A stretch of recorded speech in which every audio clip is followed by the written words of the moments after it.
All right, I know a lot of people say this, but I'm really nervous about public speaking, so I'll try to avoid eye contact.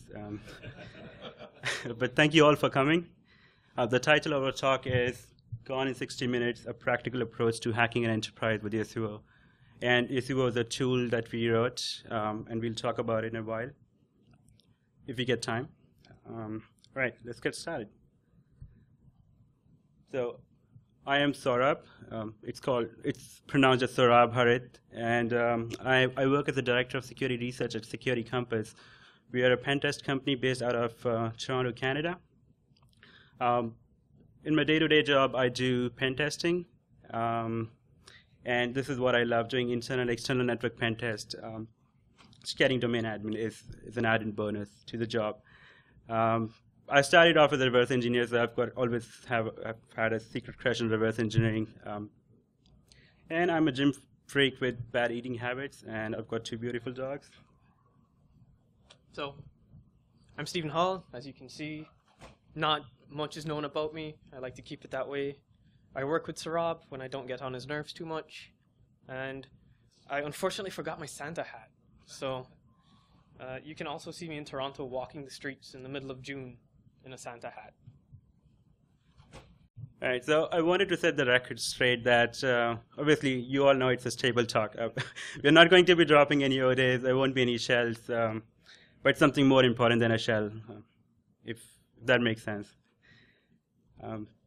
So let's set the scenario. So you are on a red team engagement, or you're actually trying to break into a company, you are a malicious user, and you bypass physical security, which is somewhat easy to do unless you have turnstiles or like rotating doors.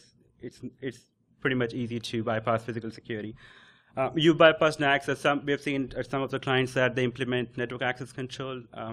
There are a lot of ways of bypassing NAC, which are out of scope of this talk. But from my experience, the most common one is to just look for unprotected NAC ports. If you see a router hanging from the roof or lying down on the floor, yeah, that's a moment of to smile. All right, what next? So what are you going to do after that? Are you going to run a vulnerability scanner? That's probably a bad idea because because as soon as you fire up a vulnerability scanner, all the network security devices just light up as like a Christmas tree. So or if there's a vigilant network admin, that person will catch you for sure. So the problem at hand is that we have bypassed physical security, we bypass NAC, we want to extract data from the network and do it as quickly as possible and get out of the premises. But we can't run a vulnerability scanner because it's too noisy. So Nessus is a great scanner, but it sends out hundreds of thousands of requests. We have to be stealthy and quick. If we were on external network, we could use Google Docs, so like site, link in URL to find specific applications, right? And then go that route. But we can't do that on an internal network. So where do shells come from? And that's the most important part, right? So a wise man that I used to work with, I think it was Rule of Temming, once said that it's not about what, it's about where. And the essence is that with the increasing security awareness and development in security domain itself, all the network devices are becoming smarter. And because of the increasing awareness, all the network admins are also becoming proactive. I know a lot of times at conference we moan about how bad the security is, but things are improving. And so you would find most of the time these network devices being configured in a secure manner. And it becomes really difficult if you're dealing with a network admin who knows his job, it becomes difficult to bypass after a certain stage. So the key is to find that one vulnerable server or a service, an open port, an application that can let you in. And unfortunately, once you get access one time, it becomes very easy to pivot through machines or compromise further systems to gain further access. So, where do you find these weaknesses? Who doesn't love Tomcat? Nobody? Who doesn't have a Tomcat on the network? Yeah. That's Really? a stupid question, sir. Okay. Who doesn't like JBoss. How many people know about Hudson and Jenkins? 1, 2, 3. So Hudson and Jenkins is pretty much a build automation tool. They were nice enough in building this service to give you shell access by default with the script console. So in the top screenshot is from Hudson and Jenkins. It lets you run Groovy scripts, which is Java, pretty much. So it gives you this shell by default that you can run whatever Java you want into it. What is not to love about this? So we wrote Yasuo. What it is, it's a Ruby script that scans for vulnerable third-party applications. It's not a vulnerability scanner. We don't actively go out, we're not like Nessus and we say, hey, all of this stuff is a problem. We look for applications that have known issues and exploits. We support most, if not all, of the web application stuff from Metasploit. So we scan for URLs that show that these applications exist on this server, which gives you a pretty much a starting point for where you want to look. Why did we write this? So if you look at ExploitDB, there's about 12,000 different exploits on there for LFI, RFI, remote code execution, file upload, SQL injection, stuff that can give you shells. And so basically the common applications that we just talked about, JBoss, Apache Tomcat, JMX Console, Hudson Jenkins, I mean, everyone has a different style of pen test, but these are the most common applications, or these are applications that are basically liked by a lot of pen testers. But the reality is, these are not the only applications. There are tons of other such kind of applications that are out there. Yeah. So I can barely remember to look for the top 5. I can't remember much less 10,000. Can anybody in here remember that much? If so, we're hiring. Would you like to? Yeah, so the thought process behind this was it's kind of a way to say, hey, I can't remember all of this. I need something that can for me. So we decided to go about and write this Ruby tool to do this. I know a lot of times speakers say that, oh, I wrote this code on my way here on the flight. We definitely did not write it on the flight. I think we spent a good amount of time writing this. The code is still crappy, but we spent a good amount of time writing this thing. Yeah. We encountered bugs that we didn't know existed in various protocols. It's amazing. So what we used to do before, everybody knows that all of this stuff runs on like 8080 or 8000. So unless you had a script to do this yourself, you go around and you poke manually. And if you're on a large network, that can take far too much time. So recently we were on an assessment where we scanned 5,000 hosts with Nessus. That took about 24 hours to complete from start to finish. We ran our tool against their entire range of about 26,000 hosts, and it finished in 2 hours. We found about 25. So we found about 25 instances of stuff on the network that we could easily gain access to. We got domain admin, enterprise admin from there, and we called it a night, went home very happy, delivered a report, and I slept peacefully knowing that I have shells everywhere. So what's currently out there? The stuff's out there. It does some stuff similarly, but this is more, so like our tool is more geared towards finding stuff that has known vulnerabilities in there. It's more targeted to stuff that is in ExploitDB as well as Metasploit. So we tried to create something which was very targeted towards finding pwnable targets, vulnerable applications for whom the exploits are already out there. So you can just find, the Yasuo can just find those applications, and then we can just go ahead and exploit it. We don't support exploitation and I suppose maybe we won't support exploitation, because the problem is we can support exploitation for the applications for which the exploits are there in Metasploit, but there are thousands of exploits on Exploit DB, and I don't know if I trust all of them, so it won't be wise on our behalf to just execute that particular exploit. These are some of the switch options that are provided by Yasuo. So there's -F. Actually, let's start with -R. So with using -R, you can provide an IP address or IP range, pretty much the standard format that Nmap takes. If you don't want Yasuo to scan, you can scan the network, do a port scan using Nmap, and just save the result in XML format, and then feed that file to Yasuo with -F switch.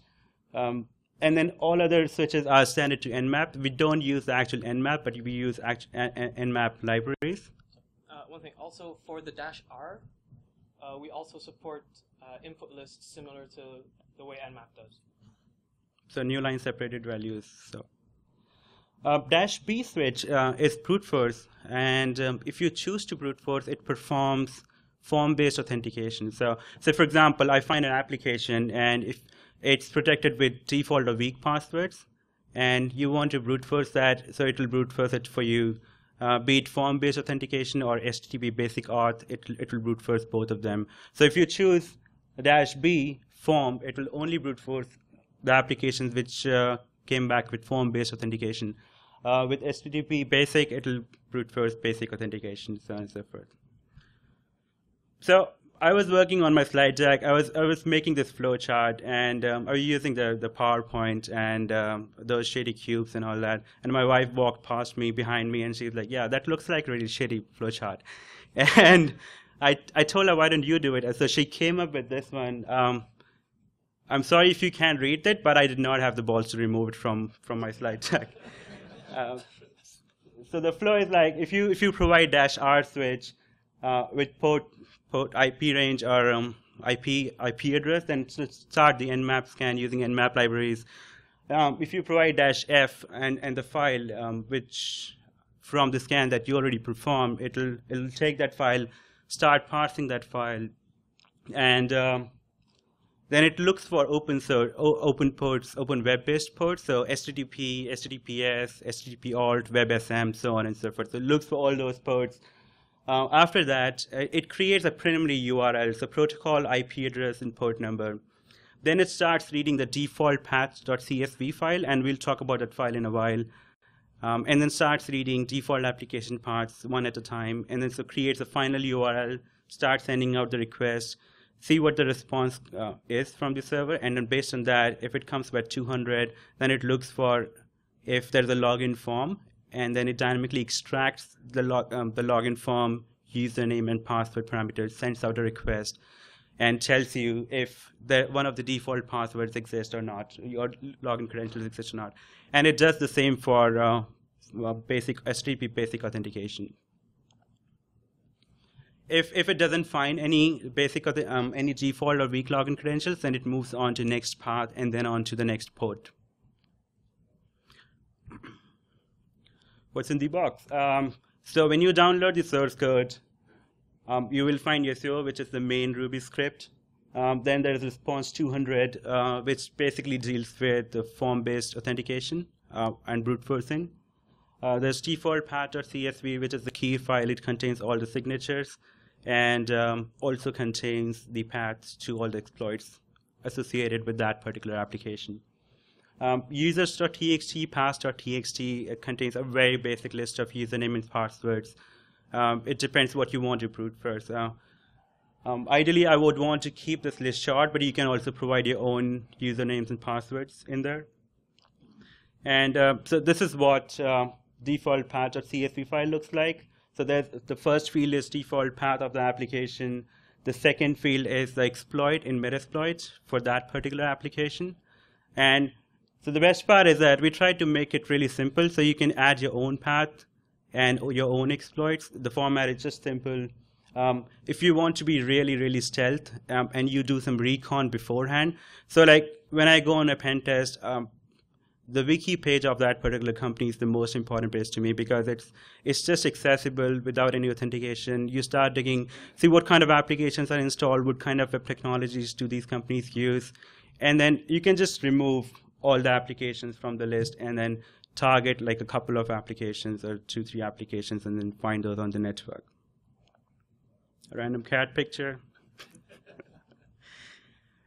So what's happening behind the scenes is that it detects false positives. So have you ever come across one of those web servers that send 200 or 401 back for each and every garbage file that you request?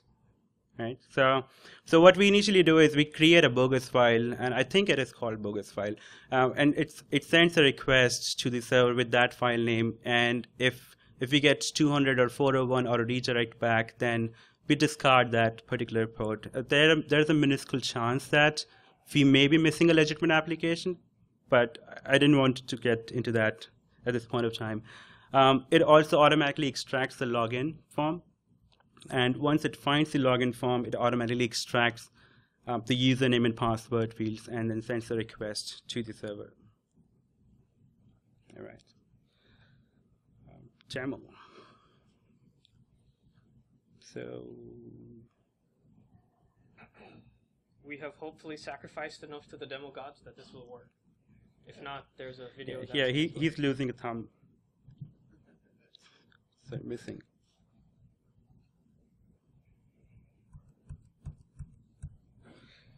All right.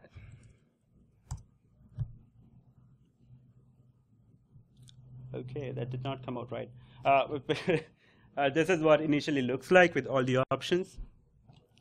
We're still on version 0.1, so we had this idea, we created a prototype. There's a long list of features that we need to implement, and hopefully we will implement those. Yeah.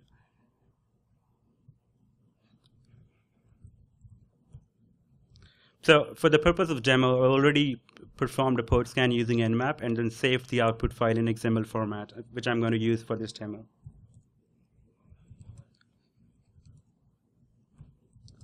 So I'm using -b switch to brute force all, so be it form-based or HTTP basic auth, it'll just brute force everything. And crash. No, it's running. So it found an application called Zabbix, and now it's brute forcing the login credentials at this point of time.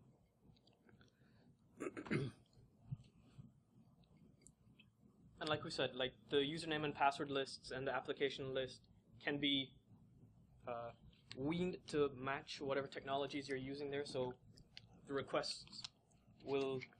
amount of requests you send out will be a lot less.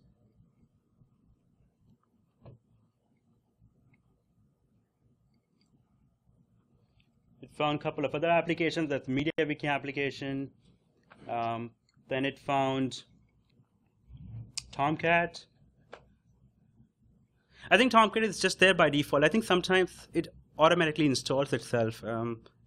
I've seen it so many times on the network. I don't think people install it deliberately. I think it just comes up somehow. And then there's an application called TestLink.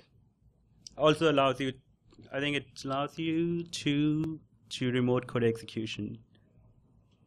And so in the end, it'll display a list. We're still working on the table, so yeah. Yeah, making tables in Ruby are, without using a gem, is actually surprisingly difficult. Or maybe we just don't know a good way yet. Anyways, so the first field is the application that it found. The second field is the exploit associated with that particular application in Metasploit. So you can just invoke that exploit after this. And the third field and fourth field are the default username and passwords. So for the first application, someone set the strong password, so we did not find the weak username and password. For the second application, actually, if you scroll up, it says no authentication. So for first application, which was Zabbix, I did not find the credentials. For second application, if you look here, it says the login page not found. Looks like this instance is unauthenticated. So actually, that page does not implement a username and password, so you get access to it unauthenticated. For the third one, again, found form-based authentication, and then starts brute forcing that, and finds the password admin, username admin, and the password as password. And finally, Tomcat, and test link. So this is it. So I couldn't have like a huge infrastructure for demo, but like I said, we ran it against 26,000 IP addresses. We found a bunch of stuff, and just got domain admin in like 3 hours or so. Yeah.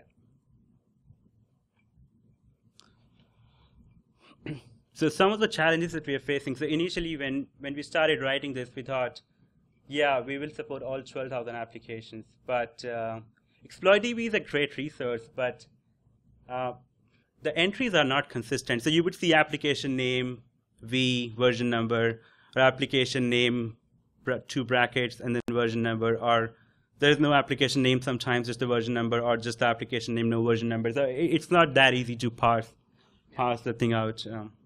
So I actually tried to parse ExploitDB for application name and the URL, and unfortunately, unlike Metasploit, they don't have a very standard format across anything. So trying to programmatically build that out is a nightmare.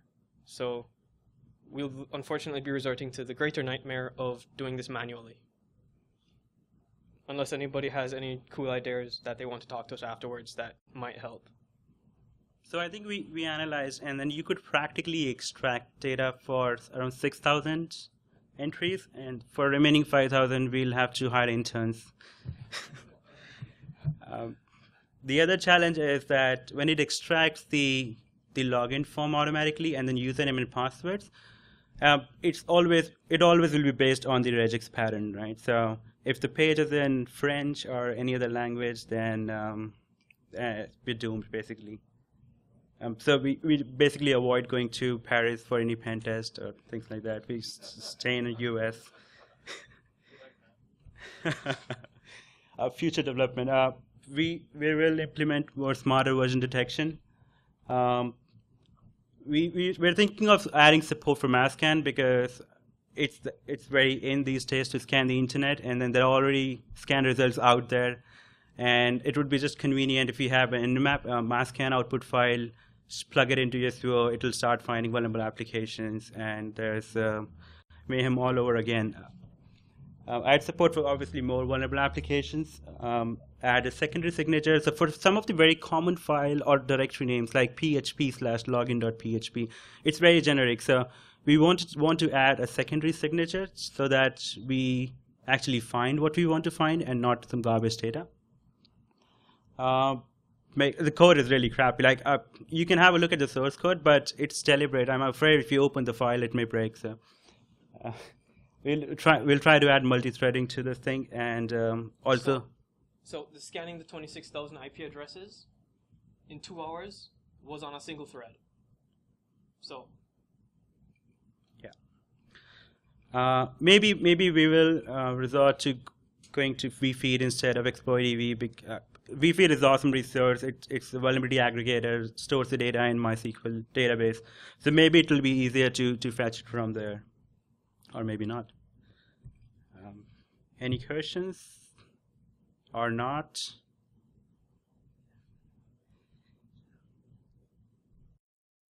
Sorry. Yeah. Have you thought about adding non-HTTP checks? No, not at this point of time. No, sorry. Do you normally see a lot of? Sorry, do you normally see a lot of non-HTTP? Well, check for common apps. Absolutely, yeah. So other than web applications. When you ran that against the 26,000 IPs, Right. did you get any indication how noisy that was as far as monitoring logs and those types of things? So it did not trigger any network device. And so normally, so the client told us that, I know you have to scan 5,000 IPs, and that's okay. I know you would have to run Nessus, but on day one, can you try and see if you can do something else, and so that the network admins don't pick it up? And we did not hear back from the network admins for that night. And we also ran a cut down version of it, so we did not brute force all the username and passwords. We only kept like admin, or admin blank, 2 or 3 combinations. That's it. So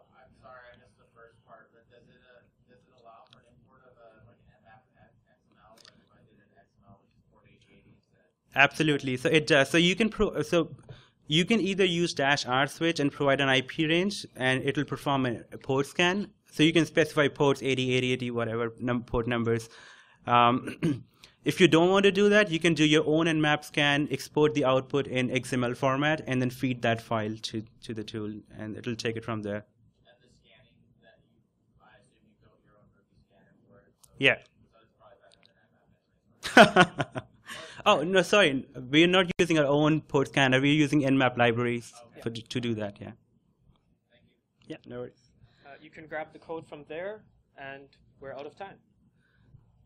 Right, so yeah, you can download the code from the GitHub. We'll try to keep it updated.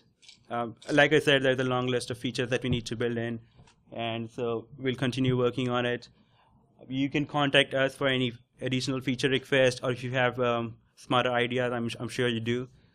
If you do, however, want to send any abuse or any complaints about this thing, then the Steven_H and then the perfectly logical email ID is perfect for that thing.